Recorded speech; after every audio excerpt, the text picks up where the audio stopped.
Assalamu alaikum, my Pakistani friends and respected teachers. My name is Monica Islam and I am from your neighboring country, Bangladesh. I'm a freelance journalist and school teacher here. So, today I'm going to share my experience of teaching in Bangladesh as was requested by my fellow Commonwealth correspondent, Ms. Zainab. Teaching in Bangladesh has been a bittersweet experience for me. It was sweet because I love engaging with kids. There is greater job satisfaction when you know that someone else has learned something because of you and your guidance.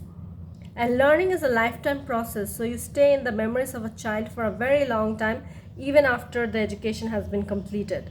So, the relationship you form with your student often goes beyond just the school or workplace, and I find this extremely rewarding. I think teaching is one of the most prestigious jobs that can exist. Now, the downsides are many. Teachers have to struggle a lot in Bangladesh. First off, there is the salary issue. Teaching is one of the lowest paid jobs in the country, and there is not much opportunity to travel. Yes, you get the time to relax more than a banker does, for example, but still, teaching is not considered as prestigious or even respected as, say, a banking career or a medical career is. Nowadays, there is this issue of complaining against teachers. Students and their parents may complain about the teacher to the higher school authorities. On one hand, this is good because it empowers and protects the student against any abuse. But some claims by little kids can be unfounded or even illogical. I will share a story here. Once I caught a student plagiarizing, and I very politely told him that it was wrong and it would hamper his grades and overall learning. The next day, the student and his parents started crying to the principal that I was unfair and rude.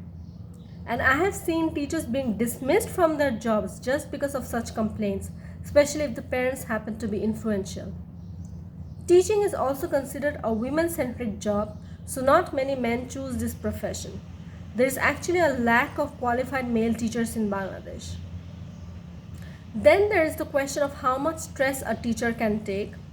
There are class management and outreach activities, so it takes a toll on the mental well being of the teacher. I particularly used to struggle with time management. There used to be 30 students in every class, so if I give even 1 minute individual attention to each child, then already the class duration of 40 minutes will be too short.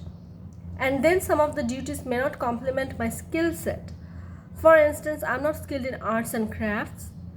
I'm not very creative, and yet we had to decorate classrooms. So that was the most dreaded moment for me. Well, I haven't researched much about government support for teachers in Bangladesh, although I do know that 12% of the national budget is dedicated to the education sector, but I do have some policy advice. When it comes to professional development of teachers, there is room for improvement. Most schools provide in-house training. I myself have a certificate on classroom practices, multiple intelligences, children's reading development, library practices, lesson presentation, and positive school environments. There are certain centers such as British Council which provides CELTA and Delta programs for teachers, but I think something which is missing is licensing. Teaching needs to become a licensed profession so that more competent people and sincere people step into this important field. Another emerging concern is digital education. I myself create content and teach graduate level English lessons through my YouTube channel. I think more people should innovate in this field and use technology for good.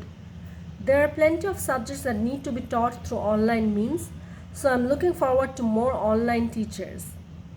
I think this is all I have to say about teaching in Bangladesh, given that I have only 1 year of experience of teaching here. Thank you for your attention, and thanks to Ms. Zainab for inviting me to share my insights. Assalamu alaikum.